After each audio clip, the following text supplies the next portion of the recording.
You wake up in the morning, turn on the news, and your face, you're on screen. You're speaking from a podium behind you, flags, security guards, crowds of people cheering your name. You are the president, except you don't remember getting there. You don't remember the elections. You don't remember learning to speak in front of cameras. In your memory, you're an ordinary person, lying in bed scratching your head, trying to remember if you have a meeting at 10 a.m. But the news doesn't lie. That's your face, your voice, your hands gesturing exactly the way you gesture when you're explaining something you're passionate about. Or is it? What if somewhere in a parallel universe, another you exists? The one who took a different path, who took a risk, who became a leader. The you who said yes when you said maybe. The you who moved when you stayed. The you who believed in themselves just one moment longer. The idea of parallel universes sounds like science fiction, but many physicists consider it not just possible, but almost inevitable. It follows naturally from the math. It's a consequence of quantum mechanics, string theory, and cosmology. Today we're taking a journey through these other realities. We'll explore what science says about the multiverse. We'll understand how these universes might form, and we'll answer the question that's been on your mind since you clicked this video.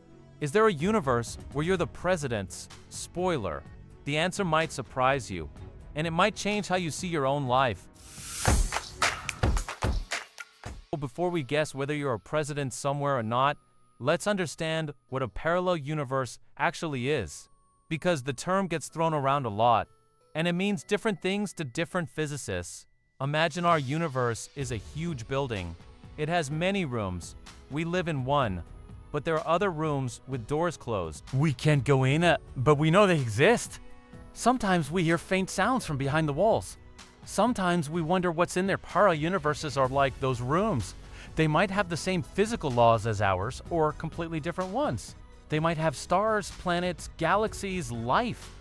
And in at least some of them, there's another you, not a metaphor, not a spiritual idea, a literal physical copy of you, made of atoms, living a life that's similar to yours but different in some ways.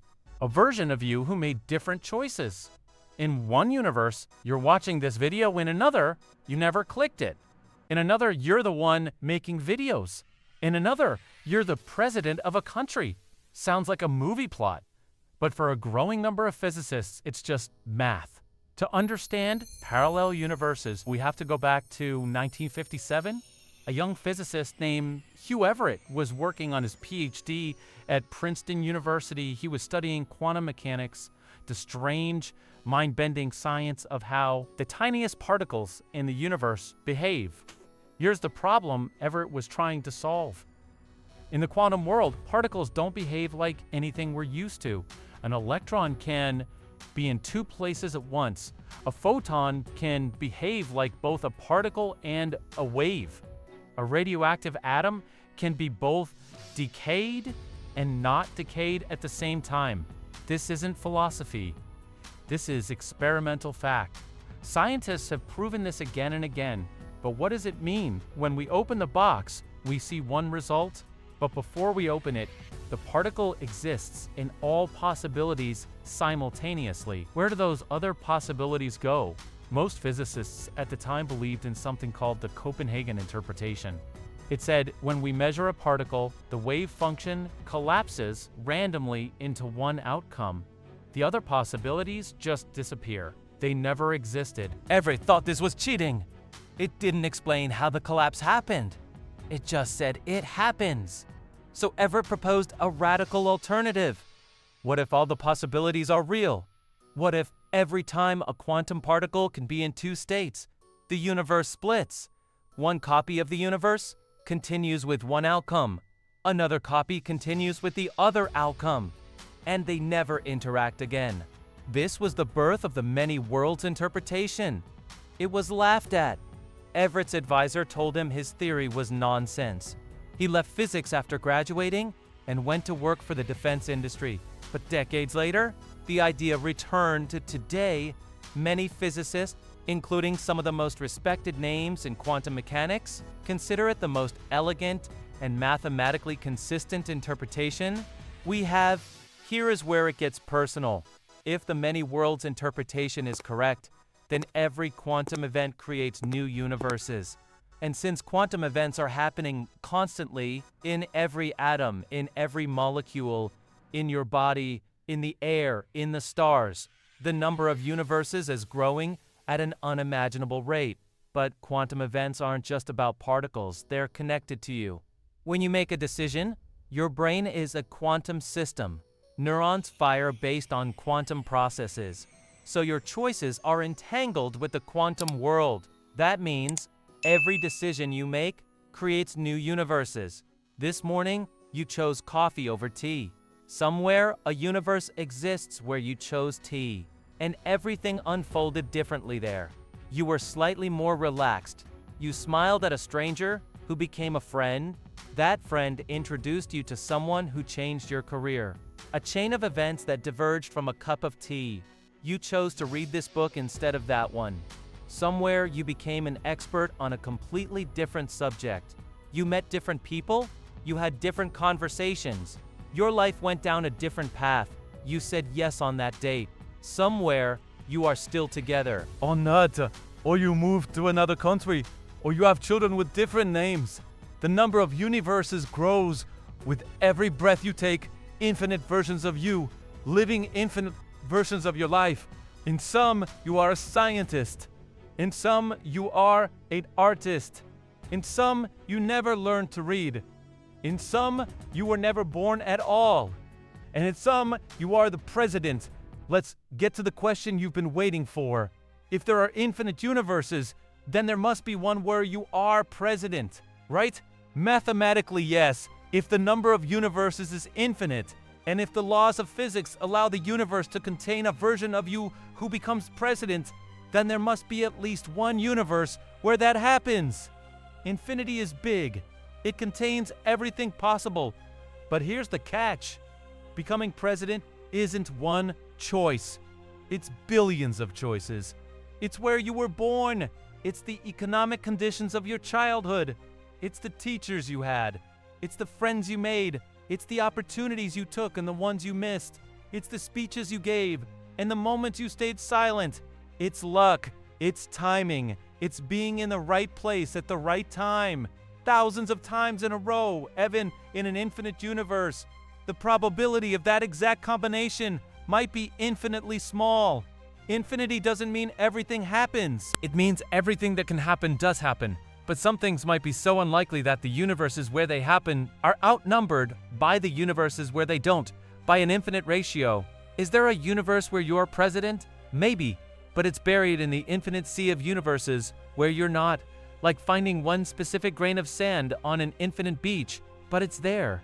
Somewhere.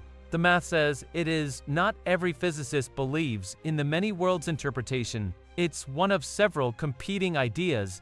The Copenhagen interpretation, the oldest from Niels Bohr and Werner Heisenberg, says quantum particles don't split worlds. They just choose randomly. The wave function collapses when measured. Other possibilities vanish. One reality, one outcome. Simple, clean, but it doesn't explain how the collapse happens.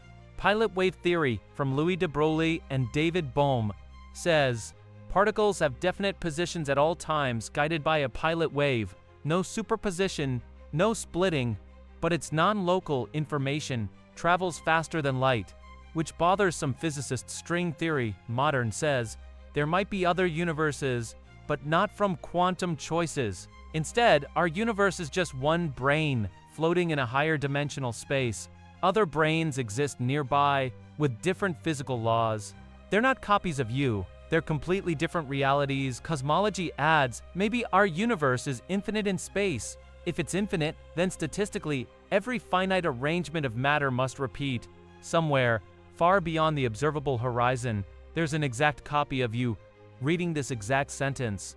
And another where you are president. And another where you are a fish. Not because of quantum splitting, but because infinity forces repetition. So there are multiple kinds of parallel universes, and physicists disagree about which ones exist. But here's the thing, they all agree that at least one kind might be real. The question isn't do parallel universes exist? It's which kind?